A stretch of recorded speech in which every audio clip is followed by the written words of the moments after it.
बांधकाम कामगारांना आता नवीन अत्यावश्यक संच, ज्याला इसेन्शियल किट असे देखील बोलतात, ते दिले जाणार आहे आणि त्यासाठीच महाराष्ट्र शासनाचा दिनांक 18 जून 2025 रोजी एक नवीन शासन निर्णय अर्थातच जी.आर. प्रकाशित करण्यात आला आहे। या जी.आर.नुसार यामध्ये काही महत्त्वाचे बदल देखील करण्यात आलेले आहेत आणि अटी देखील देण्यात आलेल्या आहेत। आता त्याबद्दलची सविस्तर माहिती आपण व्हिडिओच्या माध्यमातून पाहणार आहोत, तर व्हिडिओ शेवटपर्यंत नक्की बघा। इमारत व इतर बांधकाम कामगार कल्याणकारी मंडळ यांच्या अंतर्गत पात्र असणाऱ्या बांधकाम कामगारांना 10 वस्तू दिल्या जाणार आहेत, तर त्याची यादी आपण बघूया।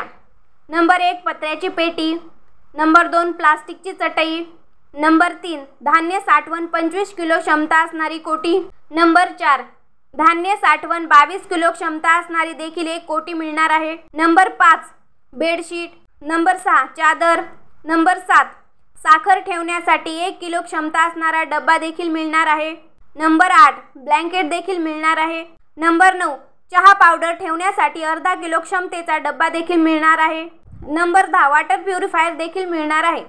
सदरील अत्यावश्यक संच हा फक्त नोंदणीकृत इमारत बांधकाम कामगारांना दिला जातो।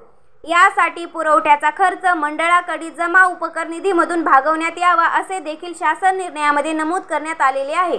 पात्र बांधकाम कामगारांना अत्यावश्यक संच पुरवठा करण्याची कार्यवाही महाराष्ट्र इमारत व इतर बांधकाम कामगार कल्याणकारी मंडळाने निश्चित केलेल्या कालावधीमध्ये पूर्ण करणे देखील बंधनकारक असणार आहे आणि कालावधी वाढवण्यास मान्यता देण्याबाबतचे देखील सर्वस्वी अधिकार हे शासनाकडे असणार असल्याचा देखील हा शासन निर्णय प्रकाशित करण्यात आलेला आहे आणि त्यामुळे बांधकाम कामगारांना याचा मोठ्या प्रमाणावर फायदा होणार आहे।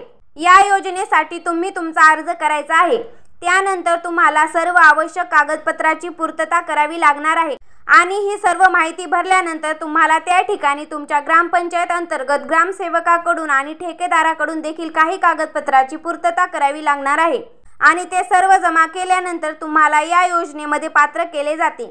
त्यानंतर तुम्हाला बांधकाम कामगार योजनेअंतर्गत मिळणाऱ्या विविध योजनांचा लाभ देण्यास मंजुरी देण्यात येते आणि परिणामी तुम्हाला योजनांचा लाभ मिळतो। तर दिलेली माहिती कशी वाटली कमेंट करून नक्की सांगा व चॅनलला सबस्क्राईब करायला विसरू नका। धन्यवाद।